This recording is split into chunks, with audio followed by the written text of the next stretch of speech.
There we go. Okay, great. We are so what would be good is maybe I'll give you a minute or two background on the BIT, because we won't be discussing it today, and it's good to have some background. So the Behavioural Insights team is effectively a group of psychologists that sit in Whitehall, and their remit is to work out how to design public policy to influence behaviour. Now that's a very soft way of saying, you know, we're going to nudge you. You could, you know, one could say coerce, and you could use even stronger words. The technology that they have is very much out of people's awareness. So people aren't aware. And there is a document that Mindspace, it's called, by the government. And on page 66, they even mention if the public find out what we're doing, they won't be happy. And on page 67, they actually refer to the fact that they're changing people's identity. This isn't what we like. So we're very careful to be ethical, because two wrongs don't make a right. But if someone's been poisoned, then we give them a remedy. So there is a way, you know, there's a natural route to you know, countering what's going on.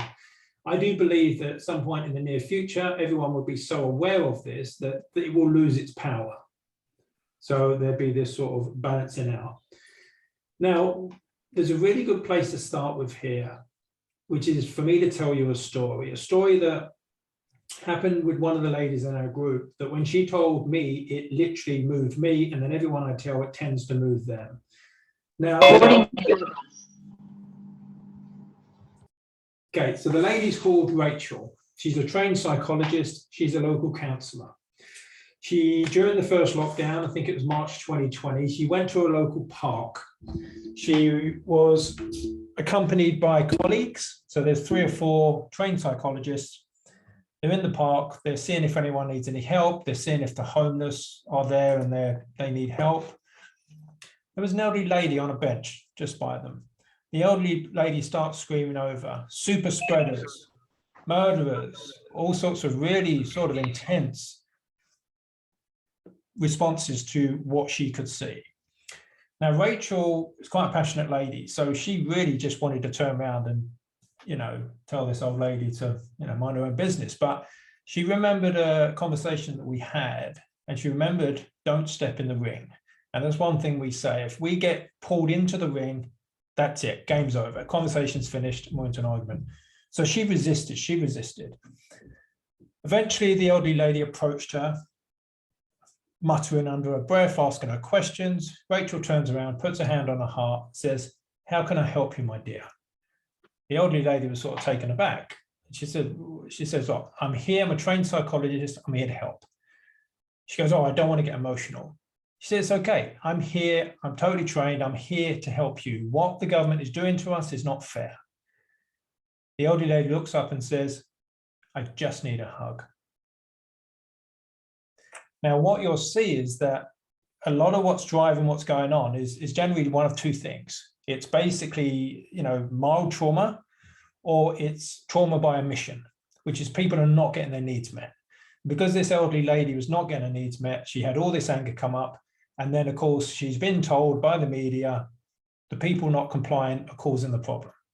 That makes sense? So that's what brought this up for her.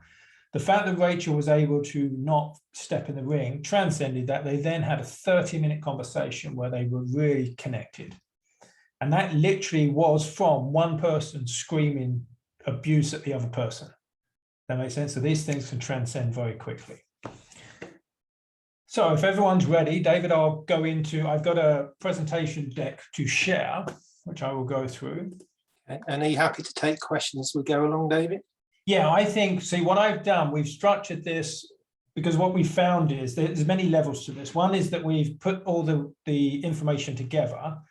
And then the next level is, right, how can we make sure that people absorb this information as powerfully? And what we do is that after most of the concepts, we will pause for a question. And then if anyone has any additional questions, then please feel free to ask. I think that's tends to be the best way. The old days of where you sit there and watch a presentation for an hour or 2 hours is, you know, you just don't absorb much. Now, some of the techniques, funny enough, seems really simple, but it as they've measured through sort of various surveys, and in fact, I I first learned to this because I did a course on Udemy. And I suddenly realized that I pretty much remembered everything on the course. It was like, wow.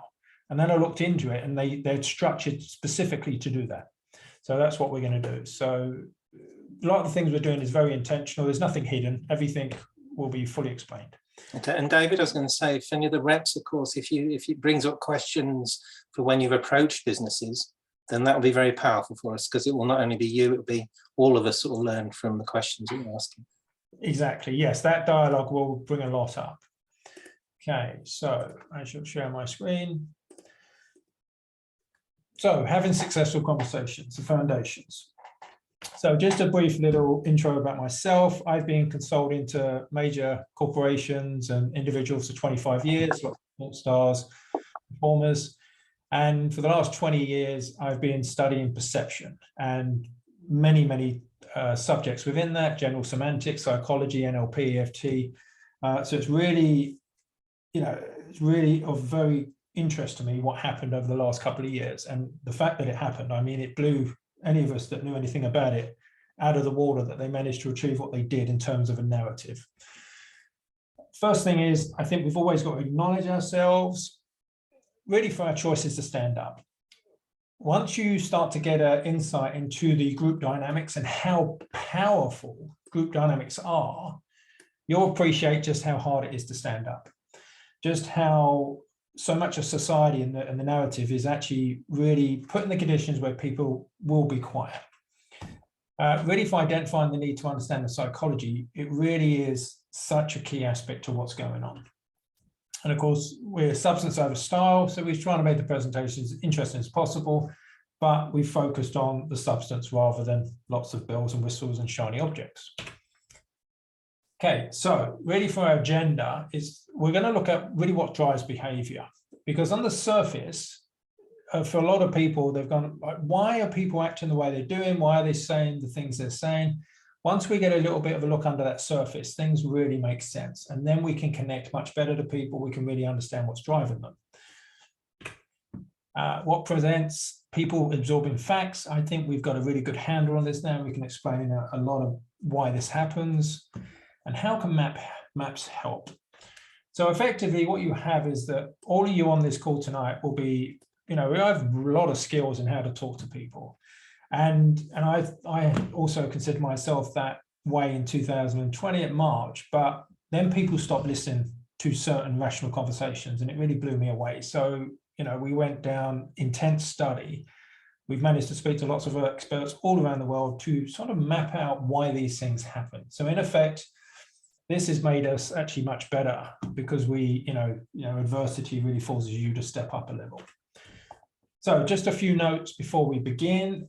It's really important to have a strong foundation. If we don't have a strong foundation, it's very hard to build on. So tonight, I'm going to make it as interesting as possible. And I find this fascinating, but the foundations are so key. When we built those, all the information afterwards will be really simple compared to, if we don't get the good foundation. As I said before we started recording, the delivery has been designed for absorption.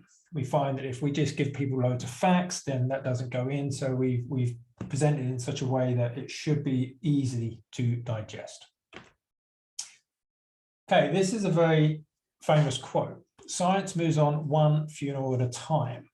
And this here is a line of belief systems, basically. It's a spectrum of any narrative. And you'll have people at ends of spectrums and people in the middle, etc. But Max Planck made that quote in response to the fact that so many new scientific ideas get rejected.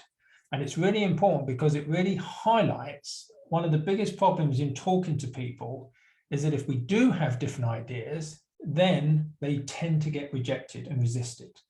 Now, those people that you'll speak to that already agree with you, you don't need any training about that. You're just going to have a friendly conversation and share them. The real key and the real growth is what about the people that, in essence, should be agreeing with us because we share the same belief systems, but because of what the propaganda and the other things, they are supporting an idea that essentially goes against their beliefs.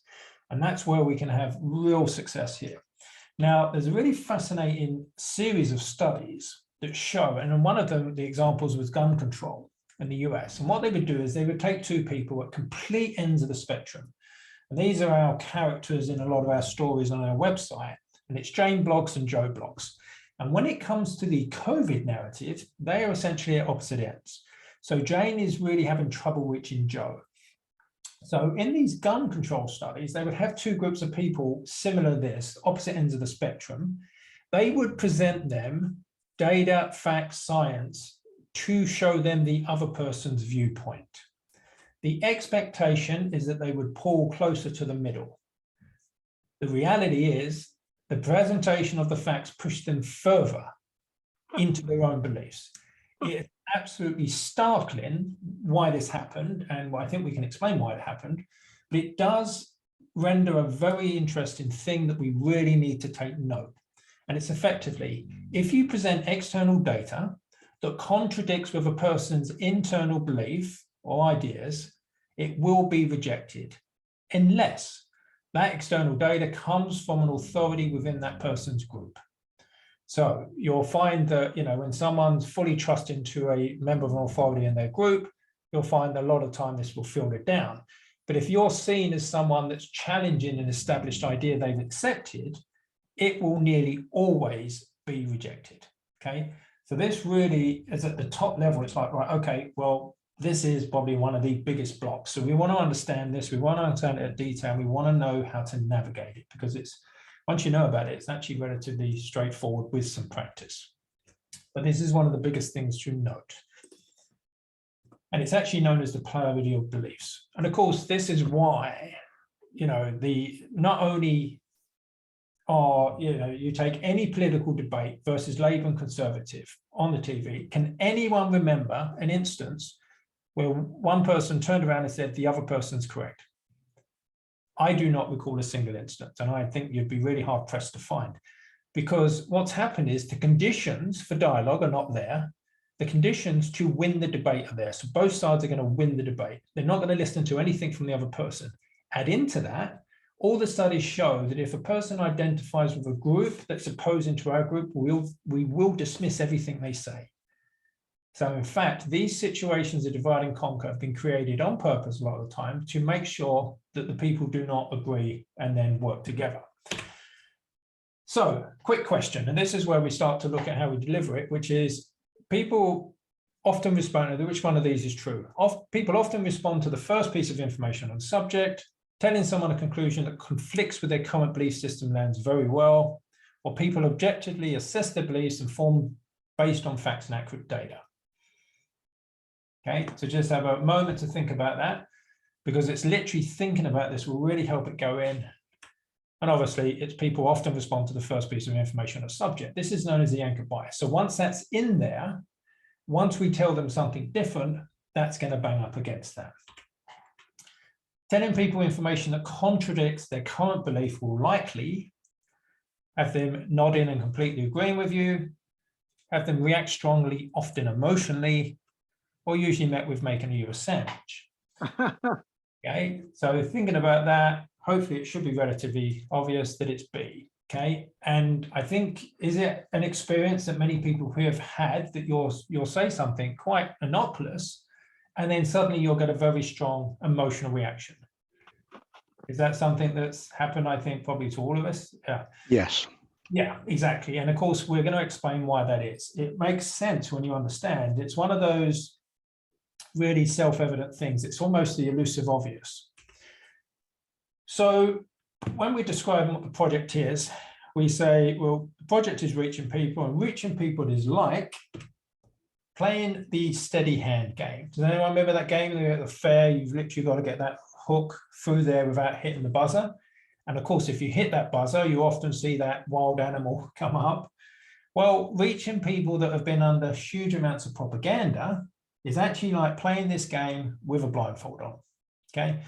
Because we're not aware of because there's been so many triggers that have been put there, specific words, specific actions, specific belief systems, that when we cross them, the person will get very agitated, very emotional.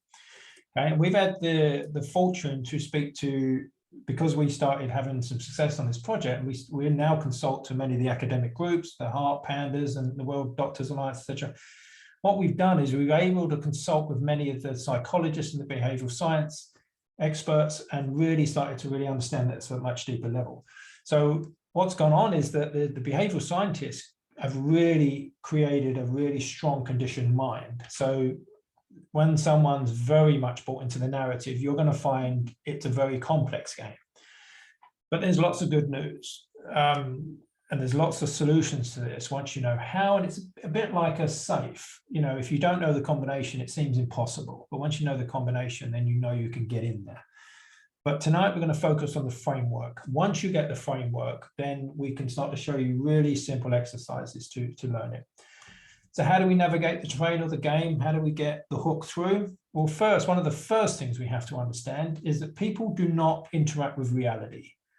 Okay, and this is, you know, you look through Zen and all the other real spiritual texts, you'll find so much knowledge where they would say that the label is not the thing, yeah, and the menu is not the meal.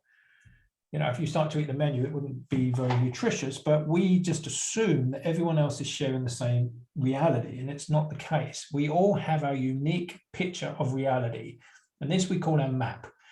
And what will happen is that you can often have two people share the same principle, but will have two different beliefs about how that principle is executed, and they could even go to war over that belief, even though in essence they agree on the same thing. So this is why really understanding the uniqueness of all of our perceptions really allows us to develop understanding, and as David mentioned, a lot of compassion, because then we really see, as in the story, a lot of people, not all people, but most people are acting in good faith. And a lot of people also manipulated, you know, they're having their moral judgments moved as well. So there's one short video I want to share, which is really, really key. And it's 2 minutes long, but it's a really, really key point. And it's something that, you know, I suffer from a lot, and I think a lot of us do. And Danny, imagine this evening you meet a friend for dinner. Halfway through dinner, you tell your friend that you want to try an experiment. You tell them that you're going to spend 10 seconds, and they have to guess what that song is.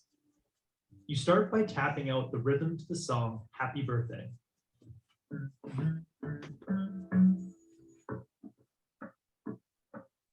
If you did that experiment with 10 friends, how many of those friends do you think would guess the song?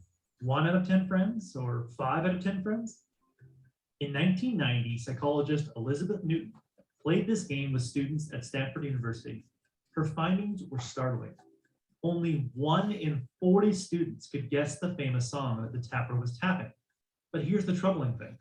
The people who were tapping out the songs thought that at least half the people would guess the song that they're tapping. Because the tappers knew the song and they had the song playing in their head, they expected many more people to understand what song they were trying to communicate.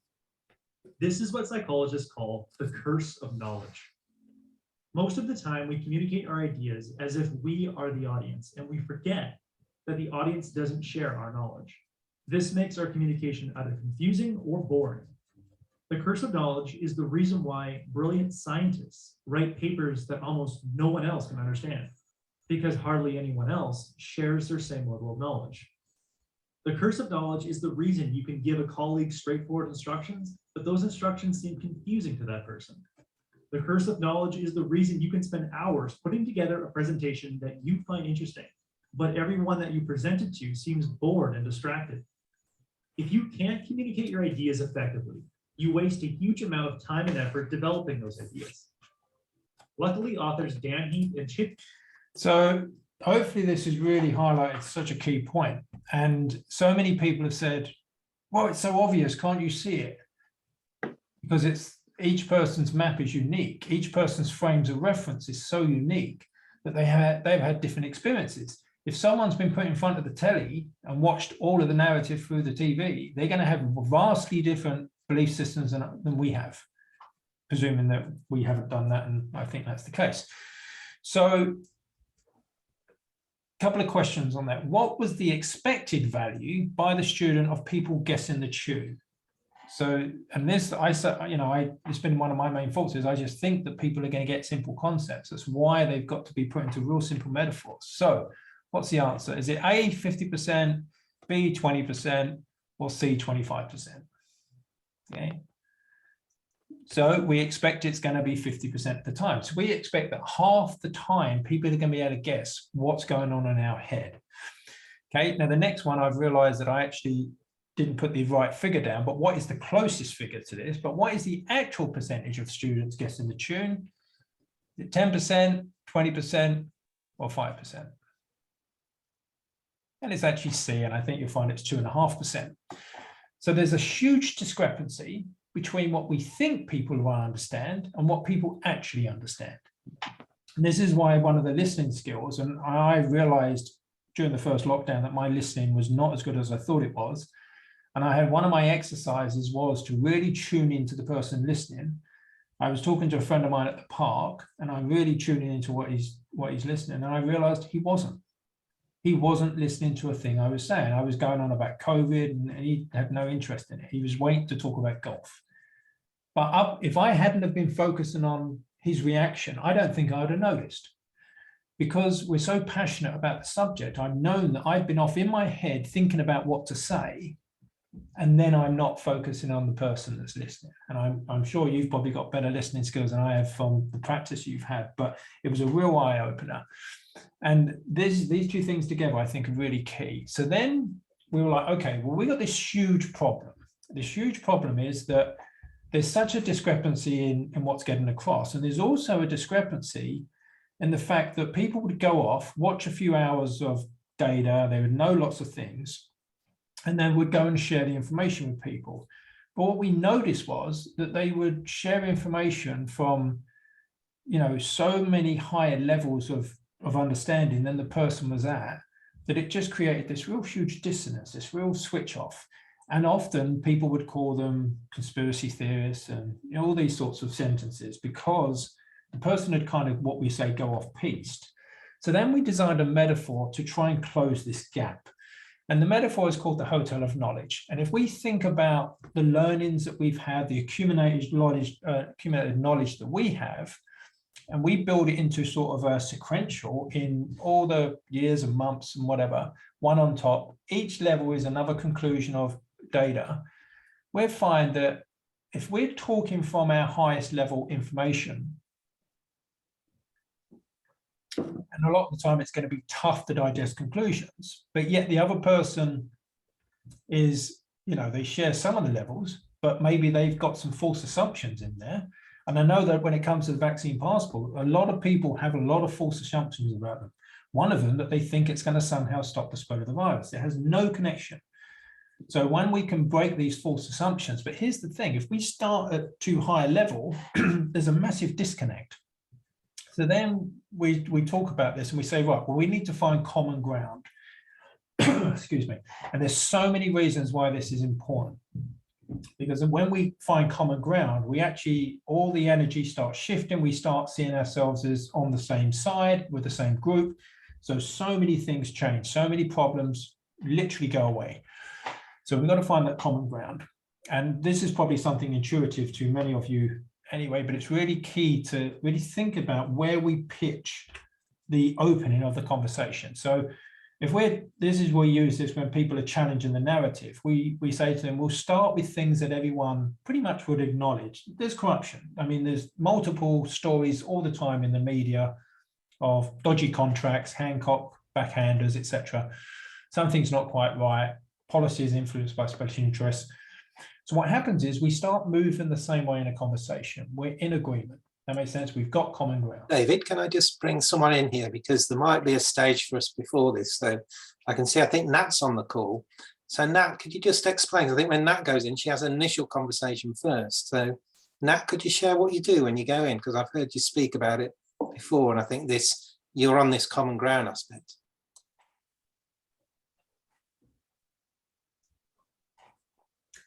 Are you on mute, Nat?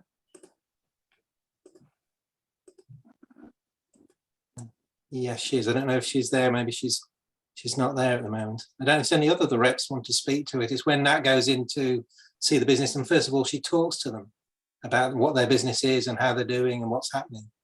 So I don't know if anyone else wants to share anything around that they've had experience on around, because it's important, I think, around this common ground. Joe, you've got your hand up there. I think, not that I've done it, but I've heard Nat say that she talks about her children. So, and uses that as a starting point and hopefully a common ground if they have children as well. So, Yeah, it's a really good point. The whole of divide and conquer gets broken down when we see the human in each other. And David as well, I think, because when we spoke to you before, another important point that came out almost at this ground point as we walk into the business, I think you spoke about mirror neurons. Yes. Because again, I know Nat goes in, she smiles, she connects. So can you explain how that's important as well? It's absolutely key. So when I'm out walking the dog, when I first got my dog, I'd walk out and, you know, even for the first year, and you'd walk up to another owner and you don't know how the dogs are going to react. You don't know how the owner's going to react. And there's a little bit of trepidation in there. Then I realized that just when I beam a smile to the other owner, they relax, their dog relax, I relax, my dog relaxes, and I literally, since I started doing that, not a single problem. Because what you have really in our DNA is we're always say, is this person friend or foe, especially in today's times, because everyone's hyper vigilant at the moment. So, and of course with the masks. So the single biggest thing you can do is to smile at someone, because the mirror neurons are literally reflecting off each other in our brains. And of course, when someone gets angry, there's the common thing is the other person will. Paul, you have your hand up. I was just going to say, I'm just going to come at this from a slightly different angle, really, which was as a local councillor, which I was up until a year or two ago. It was always better to canvass people. So you go around to people's houses, knocking on the door, hello, are you going to vote for the, etc. It was always better for me to go around either in the summertime or the springtime, because especially if someone was in the garden, I was always make a comment about the garden. And this wasn't me trying to be devious or anything like that. It was just trying to make it, and I suppose it's what you're exactly talking about here.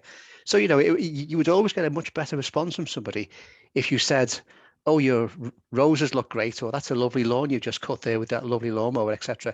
That would always give you a better chance of being able to speak with the person. They may not agree with you at the end, but at least you would have a better chance of speaking with them. Exactly. And I think there's some really good points in that. So one is, what is our intention? Our intention is to connect. Okay. And when that is our intention, because a lot of people have the intention to sort of influence or coerce or all those things. That's why they don't work, because people feel this. Why do the British ask how the weather? They don't really care about the weather, do they? It's a method of connecting to another person. Yeah, it's like one of those phrases. How, you know, oh, it's nice. I mean, I still use it now because it's such a shared experience, isn't it? Yeah, it's one way to connect. Katie. Oh, sorry, just trying to unmute there. Yeah, I actually, following Paul's comment, I do always try and compliment them, even if it's complimenting them, their appearance, or have a bit of a laugh with them, just something initially to go in and break the ice. And that's how I do it. I don't, it's also very much about how you feel on the day. Yeah. Depending on what your energy levels are, will really translate across to how you come, you come across to them without even realizing it.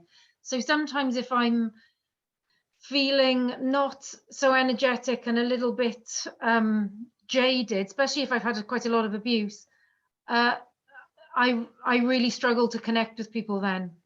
Yeah, that's a really good point. Now, there is a lot we can do with that. I remember working with a roller hockey player many years ago, and he was just about to go off to the British Championship, actually the World Championship. He played for Britain, so he's just about to go off, and we were basically going through his mental state, and he says, inquiring what he's good at, what he's struggling with. And he says, well, I'm really good at passing, but if I make a bad pass, then I lose all my confidence. I have to slowly build it up. And I said, well, what if when you made a bad pass, you felt more confident? He went, what? Can I do that? I said, well, there's no rules that you can or can't do anything. It's just what you think about after the event. So what we did was we got him to think about the best game he played every time he made a bad pass. And then he didn't get it anymore. It just really changed. And it's funny, they went off. In fact, I think Britain won the championships and he was player of the match or player of the tournament. And his coach said to him, what did you do? And he said, I went and saw a mind coach. And he says, oh, nonsense. It's all in your head. And it's like, yes, I'm in complete agreement. It's all in your head. So there's a lot of things we can do about that. We won't go into them until later in the presentation, but it's very key because how we present ourselves really dictates so much about the person's response. Okay, and we're going to look into a lot of reasons why that is. And this metaphor here was really, and it solved a lot of the problems because people would start talking, you know, these real high level things and they would lose the audience. Okay, so it's really get the connection and then keep the connection at a level where they are. And as Dan, David, can I just come back to kind of going, because I like what you said about the intent, and I like what Katie said about how the energy is and how you're feeling. Now, you may be saying this later in the presentation, so forgive me if you do, but something I remember you said before, which really resonated with me, was actually when you go in, that actually you're looking to have a conversation where you're looking to invite a new person in, as you say, you don't get in the ring with them and arguing, but actually it's from this sense of you both, what do you say, there's something about you're both committed to the truth. Yeah, that's it, really, because when I think about this, and one of the things we go in later is really imagine for a moment, what is the ideal conditions to have the perfect conversation, okay? And what I mean by that is not that it's going to go perfect, but what are the perfect conditions? That we are there, we're not attached to the truth, you know, we don't have our ego, they know that we're on their side, yeah, they're being friendly, we're being friendly, we're able to be open, honest, you know, completely authentic. It's like, really, when you think about that, I wouldn't be scared if I was rejected, I wouldn't feel any way, you know, what are the perfect conditions? And of course, when you think about that, it's really worth holding in mind because a lot of people on the project we were doing initially tripped themselves up because they assumed, it's a bit like, you know, when people are dating, you know, a guy goes up to a woman and he just expects her to reject him. He's not going to be confident. Like we often hit the target we're aiming for, but we don't realize what we're aiming for. That makes sense. So the hesitancy or the feeling not good, because all of us here, I feel like should feel gratitude for the fact that and realize that the person we're talking to is that we're sharing some really important information that's really key to the future of this country. Yeah. And once we feel that we've got some really valuable information and I want to share that with you. That makes sense. It comes from a totally different place of, oh, I've got to convince you of something. Because this is really, it's funny, it really triggers, and of course, this was a lot of the sports stars I'd worked with where, you know, the golfers, and they'd be like, well, what are you thinking about? I'm thinking about the lake. Well, where's your attention? Like, you know what I mean? So it's really, I think that's the point. Focus on what you would like the ideal conditions to be and really imagine that. So what is one of the main benefits of the Hotel of Knowledge? We get to sit in the penthouse. We know what the other person is thinking, or we think about the areas of common ground and we avoid complicated subjects until we know more about their belief systems. Okay, and hopefully it's C, that, you know, until we know anything about this person, and it's fully our role to inquire, and people like, you know, they like to be heard. This is what we think that we're being nosy, we're not. We're honestly inquiring about people, and people will really pick up on the intention. This is where it gets really interesting. So what does drive our behavior? And of course, once we understand this, we're going to start to see why, as you'll notice, a lot of people's fear had been increasing in certain countries, yet the risk was going down. How does that figure? That doesn't make any sense. Okay, so what we've got is, this is a very famous metaphor, and it's the rider and the horse. So the rider is the conscious mind and the horse is the unconscious mind. Now, what drives behavior at its base level is we move away from pain and we move towards pleasure. Okay, but this is perceived pain and perceived pleasure. It's not actual, it's what we perceive to be it. So for someone, you know, being told you are wrong might be the worst painful thing to them, okay? Because that's really an attack of the ego. So then we say, why would people not just easily go towards their goals? A lot of the time they've got obstacles or resistance. And of course, when these come up, usually people, you know, the rider is very much consciously working out where it wants to go, but the horse is responding to the environment. Steve Peters wrote the book, The Chimp Paradox, on this. he had huge success with the British cycling team. I mean, they won more golds than any other team. And really the simple message was that the chimp is effectively the horse, and it's easily distracted. It will go and take you anywhere. He managed to get people to really, you know, work with their chimp and realize that they had a lot more control over it once they were aware. What's very interesting about this is that when it comes to the conscious mind, sometimes things don't make sense. So when we look at phobias, and I was talking to a doctor the other day who has a spider phobia, and I was explaining to him why the unconscious mind is so important when, you know, when people are dealing with fear. And I said to him, you're scared of a spider, but you know spiders in the UK are not dangerous. He goes, yeah. I said, so you're consciously aware of it, but you're still scared of it. So it can't be a conscious decision, it's unconscious.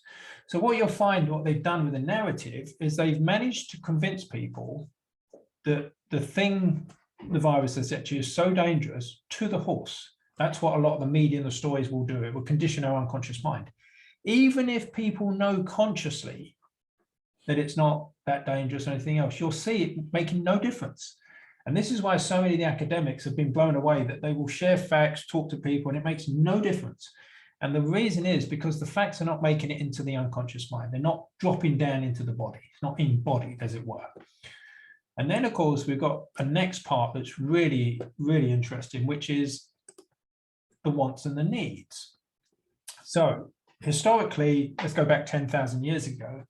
If you had a craving for sugar, it's predominantly because you need nutrition. And then when you found some sugar, it would be fruit, vegetables, it would be nutrition. So you've got to trigger the sugar and then the substance, the food, okay? Now, if you look at pretty much everything that people are addicted to, it's because they've managed to remove the trigger from the substance. Now, the BIT actually originated from a body of work called The Science and Practice of Influence by Cialdini. Now, in the opening introduction, he explains a study that they did on turkeys. So they had turkeys, and then they had the baby turkeys, and the baby turkeys would move towards the mother. Now, what they did was they then dressed up a toy as the predator. When the baby turkeys saw the predator, they moved away. But then when they had the toy make the noise of the mother turkey, the babies went towards it, okay? So they were showing that we often respond to the triggers and not the substance. Now, what happens is that what they've done quite geniusly is they've triggered this real deep need for safety, which is the primal thing when you look at the hierarchy of needs. You know, it's really in our brainstem. It's so key that we protect ourselves. An individual will actually sacrifice itself to protect the group. Okay, this is why soldiers lay their lives down, why people do this, put themselves in harm's way. But see, here's where it gets interesting. They've conditioned this safety response, but they've only given people what they want, not what they need. So they've given them the illusion of safety, whilst at the same time telling them it's not that safe. That makes sense? So effectively, you've got an itch that you can't scratch. And that's why people double down. So people start wearing 2 masks, 3 masks, 4 masks. They start taking 2 jabs, 3 jabs, 4, they're trying everything because they can't fulfill that safety need. That makes sense? It's been done on purpose. And if you look at most marketing of products, that's what they do. They basically identify need and give you the want. Okay, and by not giving you the need, repeat business continuously. So really, when it comes to the horse and the rider, the metaphor describes why people don't listen, the relationship between the conscious and the unconscious mind, or why people like pop music. Okay, so I guess it's B. It's really integral to understand this because a lot of the time, you know, when we ask people why questions, we're only getting conscious rationalization. We're not really getting the true answer because once we put them into a sort of corner, we get this response to protect the ego. So maybe open up for a moment because there's a lot of information in that slide, which is really key to not just talking to someone, but pretty much life in general. Is there any questions around that or observations?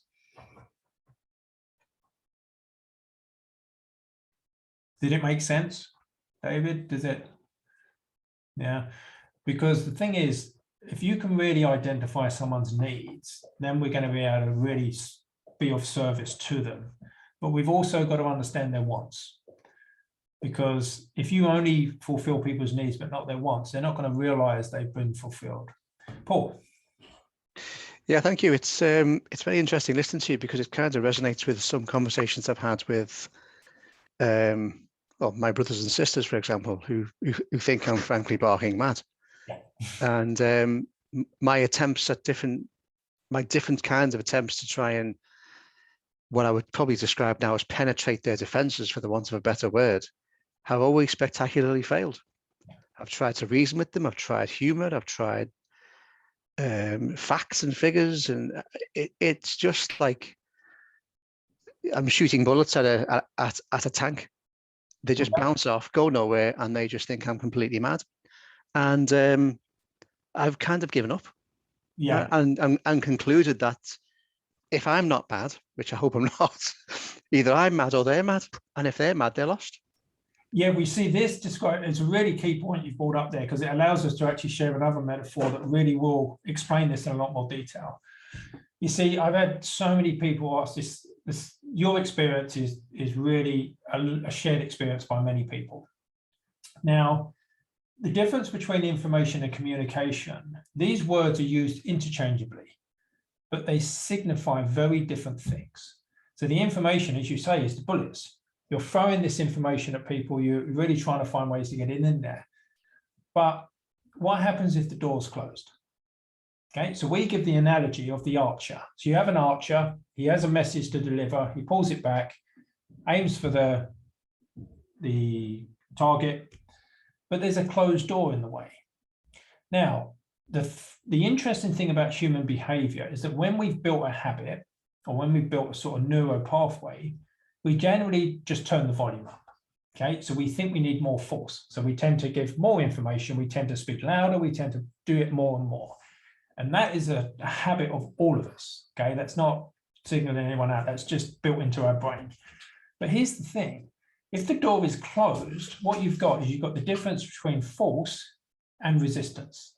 Okay, so what we talk about is the obstacles. What are the obstacles to them listening? Once we know those, we have those mapped out, then we can get that door open. Because it doesn't matter how much force we produce, while the door is closed, nothing will land, literally zero. One of the objections that you'll get really will be that safety, okay?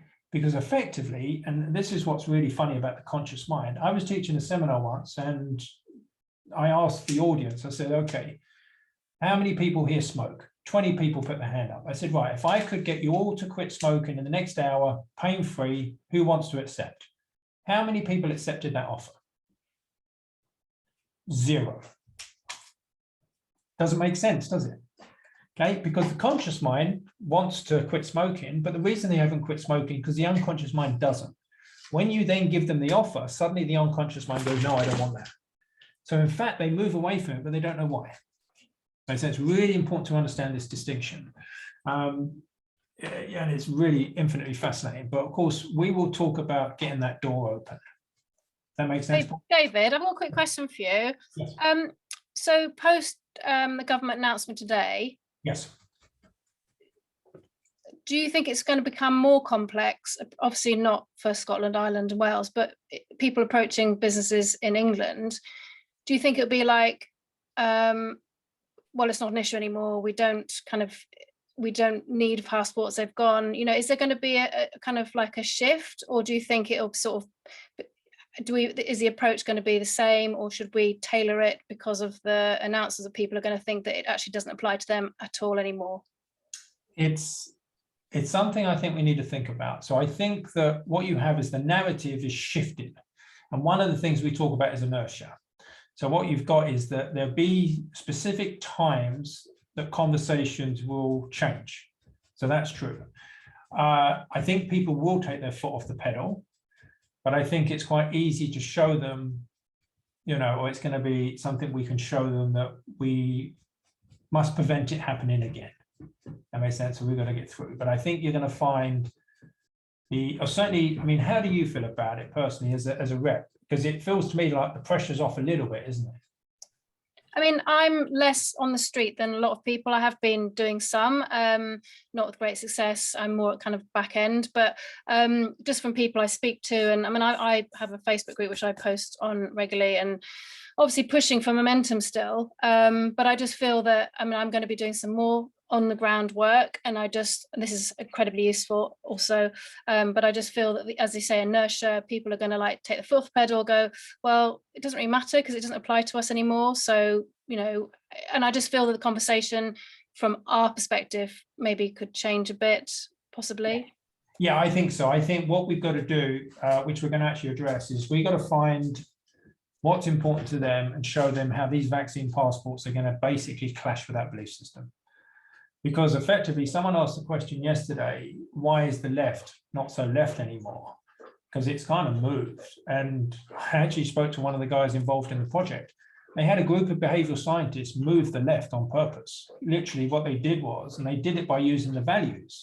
I mean, some of this information may be quite shocking for if you've not heard it before, but basically you can do it very ethically. How you can't really provide someone's needs unless you know what their values are. Okay, so you want to find their values, but if your intention was to manipulate them to, you know, get them to see something else, then obviously that's a terrible use of that knowledge. Does that make sense? So the authentic use is that I'm in service to someone, so I need to know what's important to them so I can show them why this is important to them. I'm not going to lie, I'm going to be honest, so that's a good use of it. But if you get people where their sole goal is to sell a product or change a branding, and that project was really getting the left supporting big corporations and big oil and big gas, I mean, which is so unethical you can't imagine, isn't it? But I think your question is really key, because we need to find out what's important to them. The inertia's changed. Yes, the pressure is going to be a little bit different, but I think it makes their job easier because there's going to be less emotion. Because that's one of the biggest blocks, is emotion. There's three major blocks, and that's one of them. So here is a really fascinating story, and this really starts to explain the divide and conquer. So the time, it's 1914 in no man's land. It's Christmas. Okay, the British and the German soldiers are fighting each other. How are they fighting each other? They're using the training and instructions they have been given. Why are they fighting each other? Because they've been told that each other is the enemy and they have to fight for their country. Who are these people? They're members of the public. They've been into the army with training. Which group do they represent? They represent the symbols of their home country. Okay. What happened next after, which turned out to be, was they announced a ceasefire.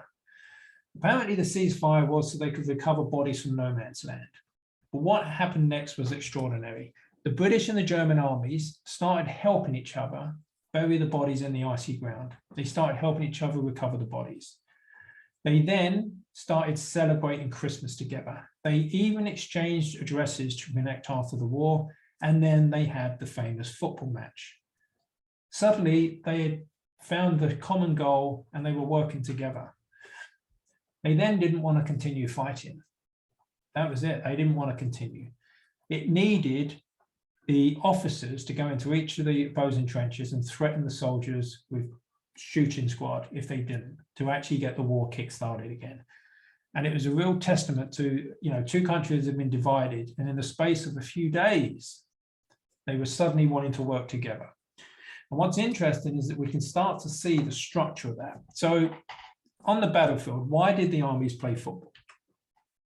They liked each other's uniform. They worked together and saw beyond the symbols and labels that defined and divided them, or they wanted to beat each other at everything. Okay, it's B. They literally saw beyond the labels, the symbols. What's interesting is that when you have a label, pro-vax, anti-vax, pro-vaccine passport, you know, all these labels, what happens is you have a caricature of what that person is. And we orientate ourselves to the caricature, not the person. Once you orientate yourself to the person, the labels tend to fall away. That makes sense? What's really key about this is those labels get coded in a part of the brain. Now, if the label represents a group that are immoral, then we actually code that in a part of the brain called the insular cortex. What is fascinating about this is that's the part of the brain responsible for disgust. Okay, so what happens is that if the average person sees someone, they classify them as immoral, they will feel disgust in their stomach towards that group of people. This is how they get people to support invading countries, because you just make out the people to be immoral. What's really interesting about this part of the brain, the insular cortex, is it also talks a lot to the part of the brain responsible for violence. So people, it's not that people dislike violence, people actually are okay with the right kind of violence, as long as it's towards those that are immoral. And that's not all people, but that's a lot of the public. So you can see why they're pushing so many of the labels, because there's some labels such as conspiracy theorist, which is when someone's labeled that, the average member of the public will dismiss everything that they say. They're in the opposing group. But when it becomes a label, which some they're trying with the anti-vaxxer, that becomes immoral, that's when they start feeling really disgust towards that person and visceral reactions. But this, as we know. So David, can I ask a quick question then? Because when we go in, because it's against vaccine passports, perhaps a lot of the times, businesses that are pro-vaccine can then conflate and say, oh, you must be anti-vax. Yes. So how do we best actually how do we move that label? That's probably not the right word, how do we transcend it? How do we get this connection going? So this is the interesting thing with a lot of, names and slogans. And it's almost like, a lot of the things that I've named, I'd want to rename now if I got the chance with updated knowledge. The ideal way would be to have something like remain free, remain in control. All these things that presuppose you've got something and you're about to lose it if you don't do this. That makes sense. So you've got obviously a little task to separate those two things. Yeah, so obviously you're going to have a little bit of an initial conversation after the connection to explaining the stance, which is nothing to do with vaccines. It's all about this thing that's posing as a vaccine passport when it's really a digital ID, isn't it? Okay, and you've got to, the word really is to reframe, which is to show them accurately what it actually is, because it's a wolf in sheep's clothing. And because so many people, I think, in my opinion, support it, is because they think it's a symbol like the mask. It represents safety. Okay, since the dawn of time, they've managed to take away people's freedom by threatening their safety. Okay, I think it was Benjamin Franklin, wasn't it, that said, "The man that gives up freedom for safety deserves neither." So these things we need to understand. So I would say that my stance would be remain free or remain in control, and then relay that message to them. Because what's interesting is that there's a thing in psychology called a meta program, which is just habits. Now, 70% of the people habitually move away from what they don't want, and 30% tend to move to what they do want. So the majority of people are actually driven by avoiding losses. Yeah. So if you talk to the people about avoiding losses and you say, oh, you're going to have all this good stuff, it won't really resonate with them. That makes sense, because they're more focused on not losing what they have. And they've done this multiple times in studies to show that you could offer someone £10 now or £30 next week. A lot of people take the instant stuff, and then you say to someone, would you rather have this or lose that? Avoid losing that. They tend to want to avoid loss. Yeah, people are strongly driven by avoiding losses, which is why you see so much of the narrative. So if you look at how the messaging is around getting the vaccine, the majority of it was about not losing something, safety, jab and job and all those things. And then they had to get a kebab, so there was a little bit of incentives for the carrot, but most of the incentives were the stick. Does that make sense? Excellent. And of course, it's good that this has been recorded, so we can relax and let it all digest, because each question is brilliant because it allows us to really explore those concepts in a bit more detail. So effectively, if we now say, is there a structure to divide and conquer? Is there a hierarchy within our mind where some things are more important than others? The answer to that is yes. And if we know that in our own lives, it becomes very, very powerful, but also when we relate to other people.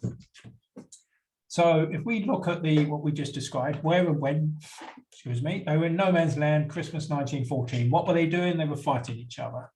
That's the stuff we can see. So that's above the surface. And generally, it's fair to say that this is all that most people think about. But that's not what's driving people. That's what we see. What's actually driving people is the habits, the skill sets, the training, all these things, the knowledge. What's driving that? It's the why. It's the belief system. It's the needing to beat the enemy. Who's doing it? It's our self-image. Myself as a British soldier, if I was there. And then it's the whom, it's the group, okay, which is the British public. Now, the army soldiers were protecting the group. They were laying down their lives to protect their tribe, their group. So what we can say is that this is all the unseen. It's not the visible.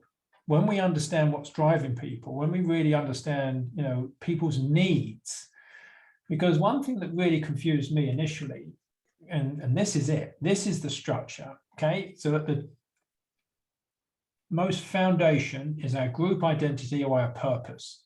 It could be, if we're religiously orientated, it'd be our connection to our religion. If we're very spiritual as a singular, it would be our connection to spirit. It might be our connection to our tribe. It might be our connection to science. It's whatever our connection is to something more than us. Okay, then it's the us. It's how I see myself, my identity. Ego, it's the picture of myself. This drives me to think whether I'm confident or not. Yeah. And then the beliefs and values drive the skills, the habits, that drives behavior. So you'll see this. We have an inbuilt mechanism to protect the group we're a member of. This explains so many things. If a person has a self-image, but then they join a group that has contradictory beliefs and habits, they will usually adopt the beliefs and the habits of the group. For instance, if a young teenager joined a gang, and then they were initiated and the gang had beliefs, you would see the child's belief systems being changed. Someone that joined a cult, the cult really overwrites all of this. It overwrites the person's self-image. They lose it. They hand all their power over to the group leader. Okay, this is what happens with groups. And of course, there's identity politics now is a very big thing. That most people, when they've identified with a political party, they don't change it. Okay, this is how it sets up. So this really is a very, very important model. Because David, can you explain, because I know you spoke about it before, how that model works when you look at something like people using the masks? How did they get them to change their behaviour and their beliefs? What happened there, David? Oh yes, so that's in a slide in a couple that we're going to come to. So right, okay. We'll look at that. But what you've got is very interesting. What David's mentioned there is that when all these are aligned, we feel congruent. When they come out of alignment, then we see changes to ourselves. Okay, and you've seen has anyone noticed over the last 2 years, a lot of people seem to have changed their identity, people have changed their belief systems, people have changed a lot of their behavior. And it's like, why? How? And I think we can explain that. So that structure there, imagine now that's this building. This is us. We want to talk to a gentleman here. So what we've effectively got is, behavior, knowledge and skill sets, beliefs, personal identity, and group identity. So this is the foundation that it produces the behavior and the environment. Now, what we can see is that on a group level, so, each of us has got, trillions of cells that make up a human being. So we've got a community of cells to make up a human being. Okay, we're then part of a bigger group, aren't we? And then that group's part of another bigger group, and this is how the universe tends to work. Now, if you take a business, so you walk into a shop, the staff is what you'll see, okay? But why do the staff act a certain way? They act a certain way because of the policies and the training. Where do the training policies come from? They come from the management. Where did the management get the ideas? From the CEO and the board. So that's the individual company. Then where does the CEO get a lot of their guidance from? The governing bodies. So you'll see that so many of the people have influenced governing bodies.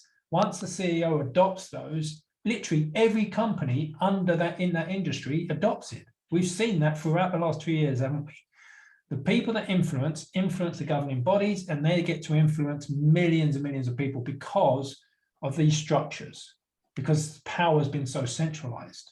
Okay. Now, this allows us to explain a lot of things. So when we, as this person, come and talk to this person, we're having a conscious conversation, but effectively this person is responding to information in their unconscious mind. And a lot of people will tell you something, and even listening to themselves go, well, that doesn't make any sense. Why do I think that? It's really bizarre when that happens. And that's an example of clicking cognitive dissonance. But if we think that there's two aspects, that people basically want cognitive ease, okay? So I say we like cognitive ease, we like cognitive ease, we like cognitive. See the habit, it's a pathway. You're starting to build that. So we habits, we're very much habitual. Now, people like cognitive ease, but people also like the path of least resistance, which is effectively cognitive ease. That makes sense? So if you've provided information, external information that contradicts what they believe, what's the easy route out? Reject you or change their belief system. Okay, it should be quite obvious. Yeah, this is why people just flatly reject things. There's reasons in evolution why we would flatly reject things. So if I said to you guys, actually tigers are quite safe, go up and stroke one, you'll be like, no, no, no, no. Our beliefs are there to protect us. Here's the thing, in modern day world, the beliefs are often protecting the ego. Okay, so people will feel attacked. And that's why you get these real strong emotional responses, because in fact, the part of the brain where the ego is really representing can't tell the difference between a physical threat and an ego threat. To the body, it's a threat, which is why the heart will pump, the eyes will dilate. You see that fight or flight? That's why that gets triggered. Now, this circle represents me not telling this gentleman a fact, but instead telling him a story or a metaphor. Okay.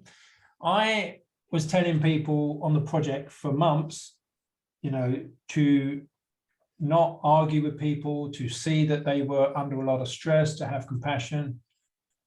Didn't break through. Then I heard the story, and that was a true story of the lady on the bench. When I heard that story, that resonated with me. I told it, then people developed compassion. So who here, halfway through that story, was thinking that old lady's nosy and rude, okay? And then at the end of the story, suddenly had a lot of compassion for her. You notice that was the story. If I would have told you the facts, it wouldn't have really made much sense, because the way we absorb information, we don't, and Jerome Bruner, cognitive psychologist in the 70s, proved this with many studies. He showed if you told someone a fact versus told them a fact from a story, the story would land 22 times more effectively. And of course, we don't realize this, but when we talk to our friends all the time, we're just telling stories. We don't just turn up and just read a list of facts that happened the last 2 days, do we? We naturally tell stories. So what are the, as you say, what are the worst 3 words we can say to someone? Okay, bearing in mind now that we know the lower down this is, the more important to us it is. Why was that? Like, right, and free, that's supposed to say, and you are wrong. Okay, what would we guess is the one? Okay, it's C, you are wrong. Okay, and who wants to guess what level that attacks? David, do you want to have a guess this one? I'm sure you know. Going for identity, self-image. Exactly. What if you would say to, here's the thing, you're in a car, you're going along the motorway, and your friend's being a bit careless, and you said to them, you're a bad driver. Or you said to them, you're driving carelessly this afternoon. Which one resonates differently? You notice? If I describe the behavior, it's only describing behavior. But if I say you are XXX, that is an attack on the person's identity. Okay. And of course, if you attack someone's group, that's even deeper. Yeah. You would offend their group. So this is really where we start to see this, just subtle differences in language can have a completely different effect. Whenever you're describing something of a negative nature, just describe the behavior, particularly with children. You know, don't do that, that's not correct, etc. When a lot of people will accidentally say you are naughty, and that's of course the person may develop a belief, and that's where it drives these things. So why are, and of course this is what we just answered, why does you are wrong get such a bad reaction? It is boring, it strikes at the heart of the self-image, or people love confrontation. It strikes at the heart of the self-image. Actually, it's B. The answer is B, ignore that bit.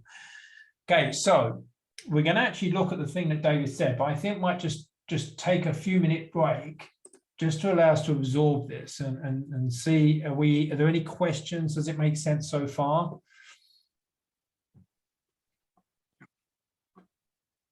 Yeah. Because it's, you know, it's the reason we put this way, because in fact, you're taking a lot of data here to try and cram it into a short space to learn it. But with the way that we designed it, hopefully it goes in quite well. And of course, what's interesting. Sorry, go on. Sorry. Michael. Sorry, I'll take that back. Carry on. Oh, that's okay. You're welcome to. It's because in fact, what we want now is just a 2-minute, 3-4 minute break, because what happens is the way the brain functions, if you go past the 25, 30 minutes too long, then everything slows down. So we just have a few minutes just to recoup our prefrontal cortex, as it were. So I was curious as to how the powers that be managed to make the left believe that pharmaceutical companies were good. Okay. So what do you think appeals to someone on the left? Oh, it's what's important to a Labour supporter? Social justice, you know. Jobs, welfare, families. So what they did was they pulled the belief systems that they had and they showed them how supporting those companies, because we have limited focus and attention. We tend to think about the same thing. We have so many biases. There's literally 200 biases. So what they did was they said to the people, by supporting oil and gas, you're supporting all these jobs. You're supporting all these, it's literally politician speak as you listen to it. So you've seen, it's incredible. Literally the left have started to point on all the things they were absolutely against, because they showed them the things that they valued in those things. Does that make sense? Sure. Yeah, and they did it very effectively, as you can see. Okay, any other questions? I mean, can I just say about again, going back to my time in politics, this is about the written words or the spoken words. I mean, for example, because a lot of the ways that we will communicate with people is by giving them a leaflet, isn't it? Yeah. You know, we will go out, we will give anti-vaccine passport leaflets, which I've been doing around my neck of the woods. But we were told, you know, involved in politics, that, you know, you give somebody a leaflet, you've got like seconds before it goes in the bin. Yes. You know, so how do we, and this is something which I wrestled with an awful lot, is how do you grab that person's attention in the 2 or 3 seconds you've got before it goes in the bin? Yeah, it's a very good question. Which is very, very difficult, isn't it? Yeah, it's a very good question. Effectively, you've got a challenge with the written word. You know, the spoken word, the connection, you're going to have so much more chance. In fact, there's something they've been doing now is called deep canvassing, where they spend a lot of time on each person, and it's really a bad use of knowledge of how people function. Okay. And that's what they're doing with the political. So they're taking the time to really change people's belief systems, because they know that when they change the belief system, the person then does it themselves. They really have so much in the, you know, and I'll give you an example. So there's so many, in the Mindspace document, there's 9 elements of how to influence someone. One of the most powerful is known as the commitment principle. It was used by the Chinese in the 60s with the Korean War, where they would get the Korean prisoners of war to announce publicly that they were communists. Okay, because when we commit to something, we change our self-image. If we change our self-image around our group, then we are literally we're symboled. We're part of a gang. We're part of a tribe. This is why you'll notice that every people on social media suddenly had the "I've been blah blah blah" on their profile. because they've had a public, that's what marriage was about initially, was to declare to everyone, I'm now committed to this person, everyone knows. It's really a commitment. The commitment principle is so profound. To show you some of the empirical studies, is that they were in California in the 70s. They went to a group of residents. They said, can we put this big sign in your garden? It was this big, ugly, please drive carefully sign. That's my dog, by the way. And they measured the uptake. 17% of people said yes, very, very low compliance, very low uptake. They went to a different group of people, same demographics, and they said, can you just sign this petition? Just this little signature. They went back to that same group 2 weeks later. Can we put this big sign in your garden? Right, it increased. Who wants to guess what it increased to? What would be a good extra 10%, extra 20? It went from 17% to 76% by just getting them to sign their name. That's profound. That is incredible. Like, why? Because once they've signed it, they've changed their self-image around that thing. Can anyone remember anything that we've been asked to do that was a small token gesture? Okay, they weren't accidental. They were intentional things, in my opinion, and the people I speak with, the behavioral scientists. The clap into the sky on a Thursday night was to get people to change their self-image around the NHS, because if they had a negative version of the NHS before, which is quite possible, suddenly protect our heroes, all this thing was about the branding of the NHS. That makes sense? So then everyone got behind the group. Then the NHS, you know, it's fair to say they probably had their egos inflated. They're now heroes. They're now, who's going to want to say, no, I'm not a hero. You know, something's not quite right. Pushing against the inertia. So David, when you take that commitment principle, what would you say? Because if we're visiting businesses, we may well leave a leaflet, or there might be a letter like Nikki's got that takes a letter in. Someone has a quick look and says, yeah, I'll sign up. But we never know if they do or not. How does the commitment principle play in that? Because, you know, if we go away and no one signed up, how do we, from an ethical perspective, not from a coercion or manipulation, how do we ensure that commitment is followed through? Yeah, well, I use it all the time. And the thing is, why do some people think the clapping is rubbish? Visceral.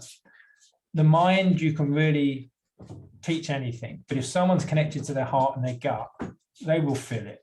Yeah, they know something's not quite right. And most of the people that have become aware, you know, because the funny thing is, people wondered why so many of the educated people had fallen for so much of the narrative. Well, they're trained in taking in information. There's generally three groups of people. You get the people that trust their experience because they haven't, can I sit down, baby? Because they haven't had the education.